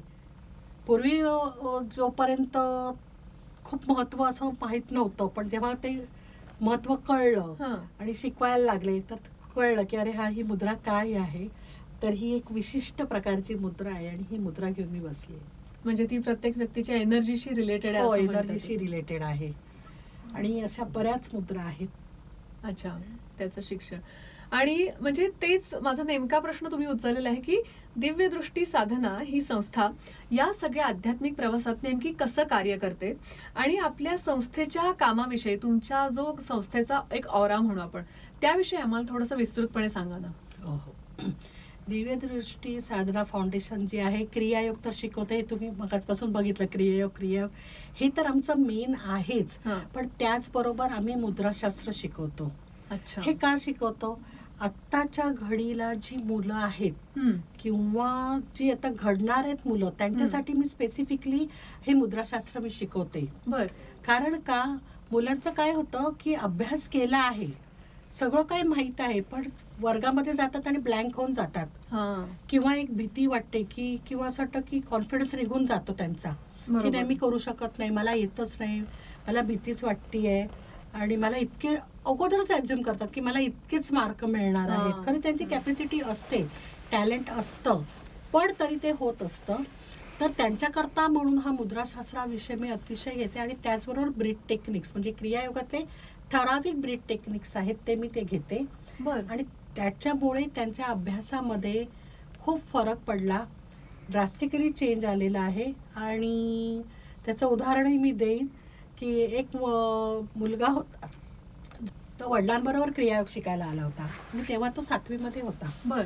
आणि अचानक मला फोन आला की तुम्ही ताई घरी आहात का, मी येतोय माझ्या मुलाला घेऊन. म्हटलं हो या ना, नक्की या, घरीच आहे मी, कारण माझे फिरत्या सुरू असतात कुठे ना कुठे, क्रियायोग शिकवायला जाते त्यामुळे.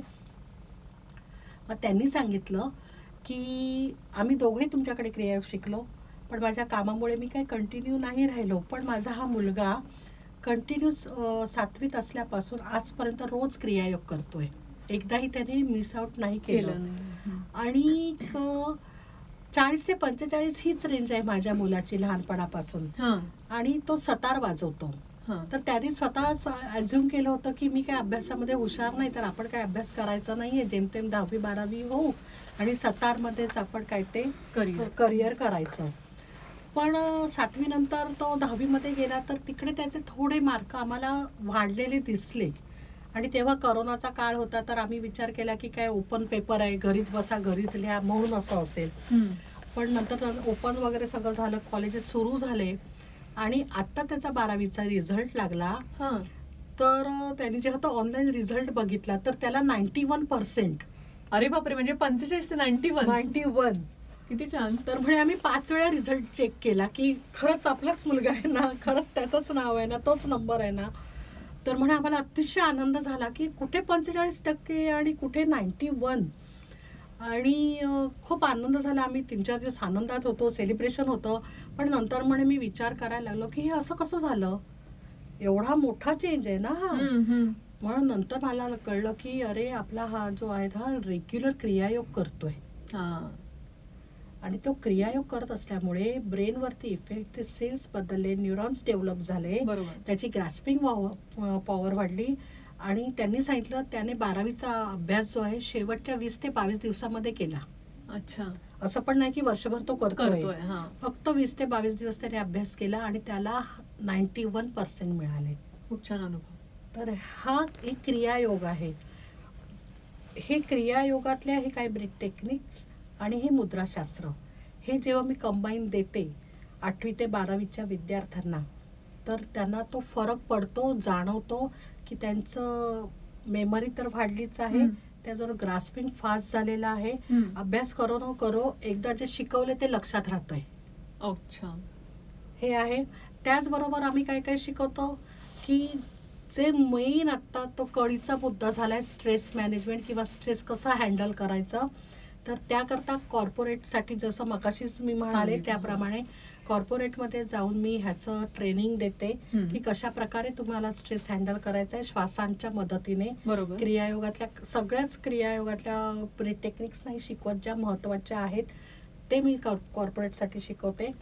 त्यानंतर 1-on-1 मी स्पेसिफिकली मी सांगीन की ते मी घेते आणि त्याचा खूप छान रिझल्ट मिळालाय.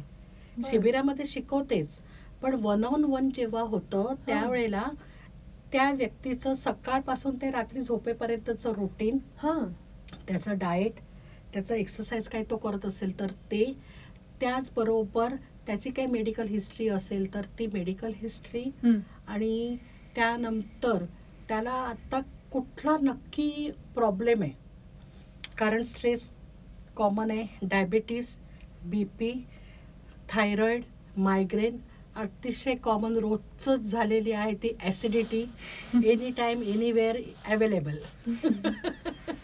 त्याच्यासाठी काही रिझन नाही लागत आहे. त्यामुळे ती ॲसिडिटी आणि भुकेच्या सवयी चुकीच्या असल्याने, जेवणाची पद्धत चुकीच्या असल्यानंतर जे काही प्रॉब्लेम्स होतात, हे सगळं मी 1-on-1 मध्ये त्यांना शिकवते. म्हणजे काय करते मी 1-on-1 म्हणजे त्यांची मी लाईफ टाईमची मेंबरशिप घेते, त्यांना मी सपोर्ट करते लाईफ टाईम करता. कारण काय होतं, शिकवलं जातं आणि नंतर सपोर्ट जातो, बरोबर, मग कळत नाही आता काय करायचं. तर हा सपोर्ट मिळणं खूप गरजेचं असतं. शिकवून झालंय ठीक आहे, आता काय 40 दिवसाची साधना केली, आता काय, पण ते आता काय म्हणजे काय काय डेव्हलप होतंय, काय घडतंय, काय करायला हवं पुढे, संवाद तुम्ही त्यांच्याशी सुरू ठेवता. येस, की कशी कशी तुमची प्रगती होते, डेव्हलपमेंट हे सगळं हे मी 1-on-1 मध्ये घेते. म्हणजे त्यांना मी सांगते की तुमची लाईफ टाईम मेंबरशिप म्हणजे जोपर्यंत माझा शेवटचा श्वास आहे तोपर्यंत तुम्ही कनेक्टेड आहात. किती छान. किती छान. साधकांचे फोन येतात आणि जे आहेत ना आता सगळे साधक, म्हणजे ते स्वतःहून सांगतात की ताई तुमच्याकडे काय माहित नाही, पण आम्ही तुम्हाला सगळं सांगतो. असं वाटतं की नाही तुमच्याकडे आता सांगितलंय ना, आता त्याचं आम्हाला सोल्युशन आहे. म्हणजे त्यांचे पर्सनल असू दे, किती कॉन्फिडेन्शियल असू दे, ती त्यांची कृपा आहे बाबाजींची आणि माझ्या गुरूंची की माझ्याकडनं त्यांना सोल्युशन्स मिळतात. आणि हा लाईफ टाईम सपोर्ट मी त्यांना देते. आणि तो पण त्रयस्थ राहून, कारण इन्व्हॉल्वमेंट त्याच्यात होऊ शकत नाही. इन्व्हॉल्वमेंट झाले तर प्रॉब्लेम्स होणार. त्यामुळे त्रयस्थ राहून त्यांचं ऐकणं, त्यांना गाईड करणं, त्यांचं रोजचं रुटीन ठरवणं, काय खायचंय काय खायचं नाहीये. जर टूर मध्ये असाल, ट्रॅव्हल करत असाल तर तुम्हाला काय करायचं आहे. आणि मगाशी सांगितल्याप्रमाणे अचानक जर कॉल आला कुठूनही की असा असा त्रास होतोय तर मी काय करू, पटकन सांगा. कारण सगळेच जण मेडिसिन घेऊन नाही निघत. त्यावेळेला लगेच त्यांना इन्स्टंट लगेच मी काही सांगते, कुठली नाडी कशी वापरायची, काय मुद्रा करायची आहे, की जेणेकरून त्यांना लगेच विदिन 15 मिनिट्स आराम मिळतो, रिलीफ मिळतो. आणि त्याचबरोबर चक्र साधना मी एक शिकवते, त्याच्यामध्ये साऊंड हिलिंग पण टेक्निक आहे. त्या टेक्निक मी ती चक्र साधना शिकवते. कारण आपली सप्तचक्र जी आहेत ही क्लिन्झिंग करावी लागतात, बॅलन्सिंग करावी लागतात आणि त्याचबरोबर ती ऍक्टिव्हेट करावी लागतात. कारण हे सगळं जे शरीर आहे किंवा हे जे सगळं चालू आहे ना, ह्या त्या साधनेमुळे आहे किंवा त्या चक्रांमुळे आहे. बरोबर. कारण कुंडलिनीचा प्रवास ह्या चक्रांमधून होत असतो. आणि प्रत्येक चक्र जे आहे ते प्रत्येक ऑर्गनशी रिलेटेड आहे.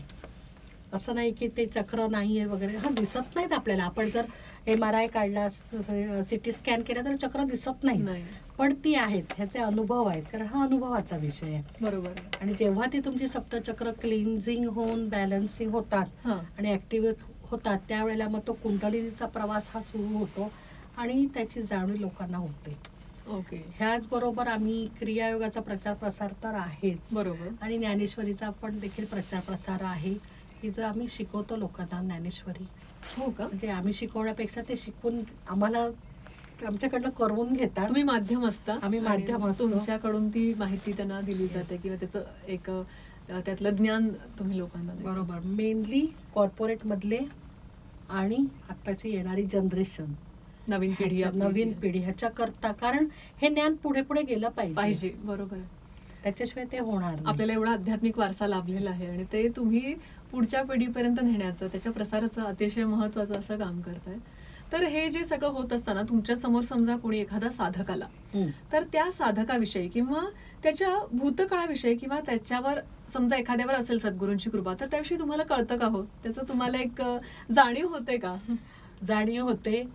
आणि मगाशी जेव्हा तू आलीस तेव्हाच मला दिसलं की काय काय आहे ते, कुठून कोणाचा प्रवास आहे. तर कोणी सहज एखादी व्यक्ती जरी भेटायला आली मला, असं काय नाही की साधकच आहेत, किंवा कधी कधी एखादी व्यक्ती, आता मी ट्रॅव्हल करते आणि समोर बसली आहे, बरोबर, तर मी अशी बघते तर उलगडतं की कोण आहे ही व्यक्ती, कशा कुठे चालली आहे, काय प्रवास आहे मागचा, कुठल्या सद्गुरूंची किंवा कुठल्या देवतेची त्यांना कृपादृष्टी लाभलेली आहे. तर हे समजतं. आणि तेव्हा समजतं ज्या वेळेला तुमची स्वतःची एक साधना असते, एक बैठक तयार झालेली असते आणि तुमच्या गुरूंची तुमच्यावरती कृपादृष्टी असते, तर ते समजतं.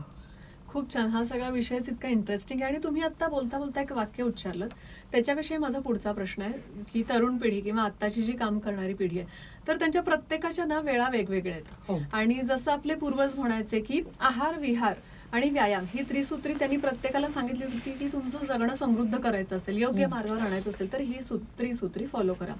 पण प्रत्येकाच्या ऑफिसच्या वेगळ्या वेळा, जेवणाच्या वेगळ्या, झोपायच्या वेगळ्या.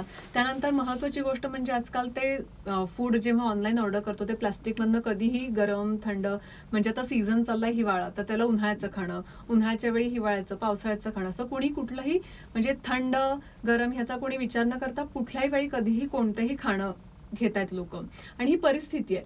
तर ह्याचा या सगळ्या योग साधनेवर काय परिणाम असतो किंवा योग साधनेचा ह्या सगळ्या लाईफस्टाईलवर काय परिणाम होतो याविषयी अतिशय परिणाम होतो. आणि खूप महत्वाचा मुद्दा तुम्ही सांगितलाय, अतिशय महत्वाचा आहे. शिबिर मी सुरू करते किंवा कधी कधी इंट्रोडक्शन शिबिर असतं. मी विचारते की काय तुम्हाला हवंय, काय महत्वाचं आहे तुमच्या आयुष्यामध्ये.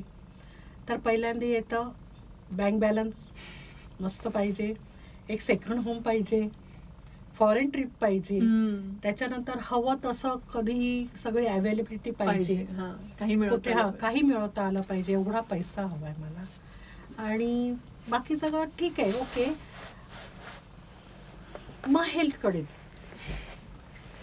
म्हणजे मी सरप्राईज होते की जी हेल्थ महत्वाची आहे ती जर माझी चांगली असेल तर ह्या गोष्टी मला सहज मिळणार आहेत.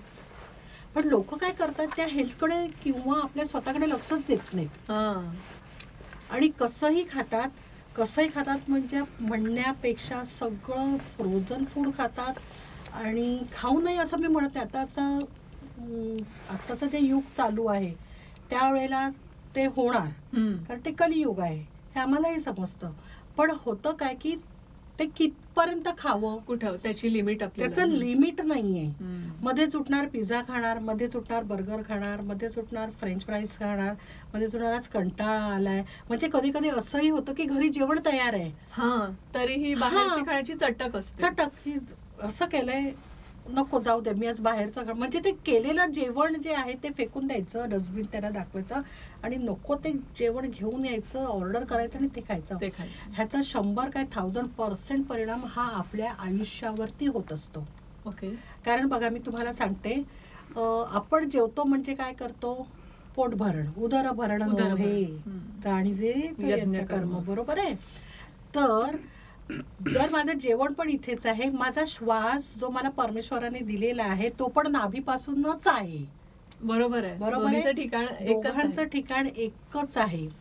आणि नाभी म्हणजे कुठलं चक्र आलं, तुमचं मणिपूर चक्र आलं. राईट. मणिपूर चक्र कोणाशी रिलेटेड आहे, कोणाशी कनेक्टेड आहे, तर काय लहान आतड आहे, मोठं आतड आहे. राईट. इथे जर तुमची ती वासनाच तिथे जर डिस्टर्ब असेल तर तुमचा श्वास कसा बरोबर होईल, अजिबात होणार नाही, कारण तुमचं मणिपूर चक्र डिस्टर्ब झालंय. बरोबर. आणि मग जर तुम्ही किती म्हणाल की नाही मी योग करतो काही होत नाही, कारण होऊ शकत नाही. कारण इथे येऊन तुम्ही थांबता, मूळ कारण तिथे आहे. मणिपुरा बघा, आपल्याला भीती वाटली तर पहिला स्ट्रोक इथे बसतो, पोटात गोळा येतो. काही जण म्हणतात लूज मोशन होत आहे. सगळ्याच तुम्हाला जर रूट कॉज बघितलं तर तुमचं पोट आहे. आणि जर तुमचं खाण्याच्या सवयी चुकीच्या असतील तर नक्कीच तुमचं ते चक्र डिस्टर्ब होतं. म्हणजेच काय होतं, तुमचा श्वास बदलतो. कारण का, आपल्या प्रत्येकाच्या शरीराचा एक नैसर्गिक घड्याळ आहे. सकाळी शेतकरी पहाट लवकर खातो, न्याहारी त्याची जास्त हेवी असते. आता सगळे डायटिशियन पण तेच फॉलो करायला लागलेत. ते म्हणतात नाही, सकाळी उठल्यापासून जास्तीत जास्त 2 तास, पण मॅक्झिमम 1 ते 1.5 तासात तुम्हाला हेवी ब्रेकफास्ट करायचा. पण हेवी म्हणजे काय तळलेला वगैरे नाही किंवा तसा नाही. हेवी म्हणजे जो प्रोटीन्स व्यवस्थित आहे, ज्याच्यामध्ये सगळं बॅलन्स फूड आहे ते घ्यायचं, पौष्टिक. मग ते तुमचं लगेच डायजेस्ट होतं. बरोबर. कारण तेव्हा तो अग्नी जो आहे हा प्रज्वलित झालेला असतो, प्रदीप्त असतो. त्याच्यानंतर परत तुम्हाला सांगितले 12ची वेळ. हो, मध्यान्ह 12च्या वेळेला देखील अग्नी आपोआप प्रज्वलित झालेला असतो. मग काय सांगतात, 12 ते 1 मध्ये तुम्ही जेवा. बरोबर. त्याच्यानंतर जेव्हा तुम्ही जेवता, आता ऑफिस मधल्यांचं मी सांगते, किती वाजता जेवतात, 2:30-3. काम महत्वाचं आहे ताई, काम महत्वाचं आहे, असं नाही करू शकत. आम्ही मीटिंग मध्ये असतो, येस मीटिंग आहे वगैरे, ठीक आहे, तिथे आपण नाही मध्ये जाणार नाही, मी वेळ जाणार जेवायला, ऍक्सेप्टेड. पण जर तुम्ही घरी आहात किंवा तुम्ही त्यावेळेला काम करत आहात पण ऑफिसमध्ये आहात, तर ती वेळ जी आहे, नॉर्मली ऑफिसमध्ये मला तरी वाटतं की 1ची वेळ असते, 12ची नसेल पण 1ची वेळ तरी असते, 1 ते 2 प्रत्येक ठिकाणी आहे. तर त्यावेळेला जेवत नाही, त्यावेळेला काम करत बसतात आणि मग नंतर नाही, हे पूर्ण करायचंय, नाही थांब. इव्हन घरी पण सांगतो, अरे जेवून घे, नाही थांब. मग ते 2:30-3 वाजता जेवायचं. त्यावेळेला तुमचा पोटातला अग्नी हा शांत झालेला असतो. तुमचं ते जेवण डायजेस्ट होत नाही.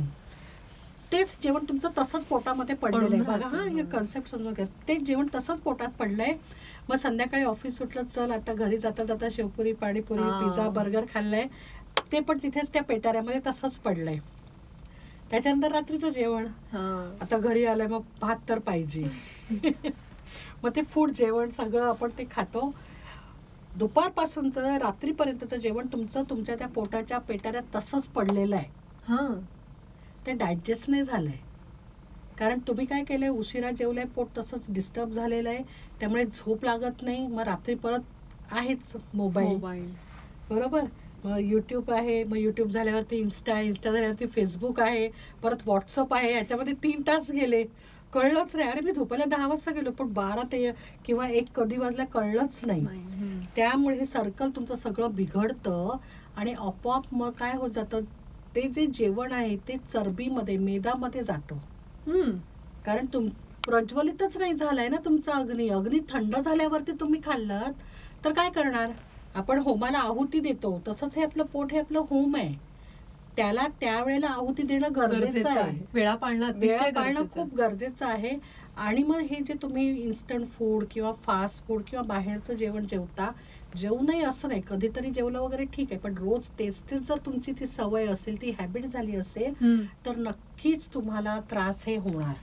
आणि त्याबरोबर चक्र डिस्टर्ब होणार, तुमचा श्वास बिघडणार, त्याच्यानंतर तुम्हाला एक रोगाची हळूहळू सुरुवात होते.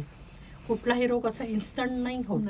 आणि सगळ्या रोगांचं रूट कॉज हे पोट आहे. त्यामुळे तुम्ही त्रिसूत्री जी ठरवलेली आहे, आहार विहार वगैरे, आता पतंजलीने म्हणूनच ते दिलेलं आहे.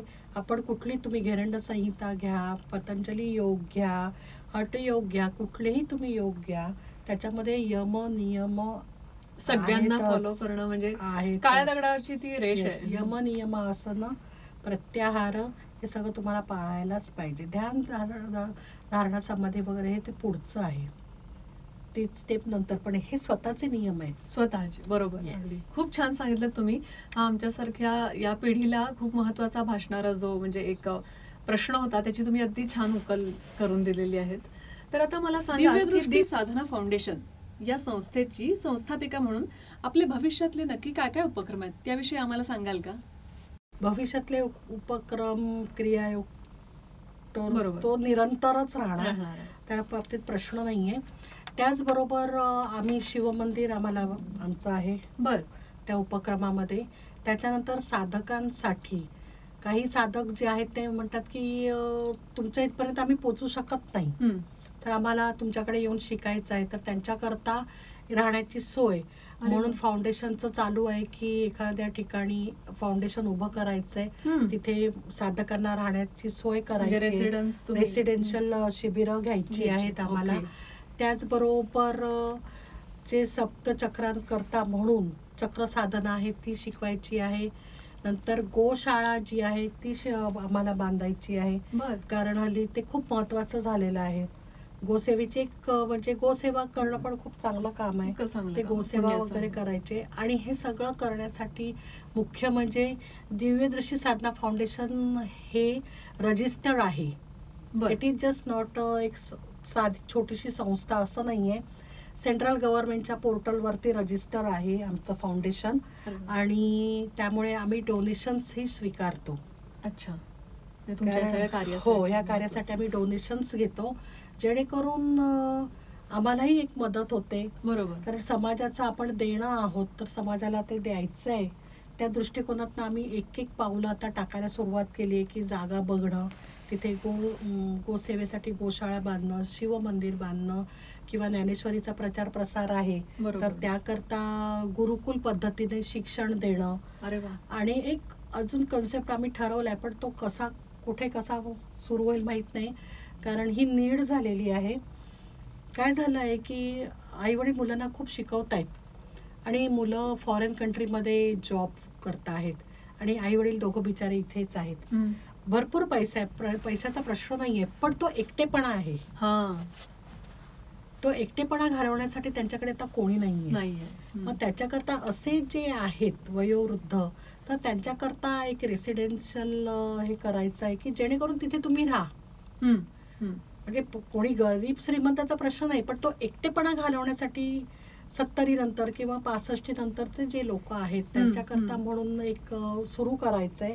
अशा प्रकारे एक प्रोजेक्ट आमचे आता सुरू आहेत, असे उपक्रम आहेत. कॉर्पोरेटला शिकवणं तर खूप महत्वाचं आहे, कारण ती जनरेशन आत्ताची आहे आणि येणाऱ्या जनरेशनला शिकवणं हे तर त्याहून महत्वाचं आहे, कारण हा वारसा शेवटपर्यंत राहिला पाहिजे. त्या असे सगळे एक उपक्रम आमचे आता सुरू आहेत. आणि मी स्वतः पर्सनली, लोकांनी हे पण मला विचारतात की तुम्ही येता का, तर येस, मी स्वतः पर्सनली जाऊन लोकांना शिकवते. नॉट नेसेसरी की तुम्ही इथे येऊ शकत नाही किंवा ठाणे किंवा मी जिथे असेल ते इथे खूप लांब आहे, तिथे कसं पोचायचं आम्हाला माहित नाही, तर इट्स ओके. आता काही साधक आहेत जे 70च्या पुढचे आहेत, मग ते म्हणतात आम्ही ट्रॅव्हल नाही करू शकत, मग त्यावेळेला मी स्वतः त्यांच्याकडे जाते, मी तिकडेही जाऊन शिकवते. मग कधी कधी असंही असतं की ग्रुप असतो, कधी कधी एकच व्यक्ती असते. अच्छा. आणि असं करत करत मी आतापर्यंत महाराष्ट्रातला जवळजवळ सगळा पट्टा कव्हर झालाय. ठाणे, मुंबई, नवी मुंबई, पनवेल, नाशिक, कोल्हापूर, सोलापूर, त्यानंतर पुणे तर आहे, तळेगाव आहे, अरे वा. दिल्ली आहे, दिल्लीनंतर परत नेपाळमध्ये पण जाऊन शिकवलं आहे. अशा बऱ्याच ठिकाणी, कोकण आहे, विदर्भ आहे, ह्या सगळ्या पट्ट्यांमध्ये जाऊन शिकवलंय. अच्छा. कारण काय होतं, 15 जणांचा मॉप इथे येण्यापेक्षा तुम्ही मी तिथे मग जाते आणि शिबिरं ऑल ओव्हर चालूच असतात माझी. कोणीही कधी फोन करून शिबिरांसाठी मला फोन करू शकतात. त्याचबरोबर आमचा ईमेल ID आहे दिव्यदृष्टीचा, तो आहे. त्याच्या फेसबुक पेज आहे आमचं. फेसबुक पेजला तुम्ही फॉलो करा. तिथे रोजचं अपडेशन सुरू असतं, कुठे शिबिरं होणार आहेत, काय सुरू आहे. त्याचबरोबर इन्स्टावरती देखील आम्ही आहोत, युट्यूबवरती आहोत. दिव्यदृष्टी याच नावाने? हो, दिव्यदृष्टी या नावाने आहोत आम्ही. तर ह्या ठिकाणी तुम्हाला सगळी माहिती मिळेल. कुठले कुठले आमचे प्रोजेक्ट्स आहेत, कसे कसे चालू आहेत, कसा अप्रोच करायचा. त्याचबरोबर कधी कधी आम्ही ऑनलाईन फ्री शिबिरही घेतो की जेणेकरून तुम्हाला त्याची निदान तोंड ओळख व्हावी, तेही शिकवतो, माहिती मिळावी. अशा प्रकारे आम्ही हे सगळं करत असतो. प्राणायाम आणि मेडिटेशन हे खूप महत्वाचं झालं आहे आता.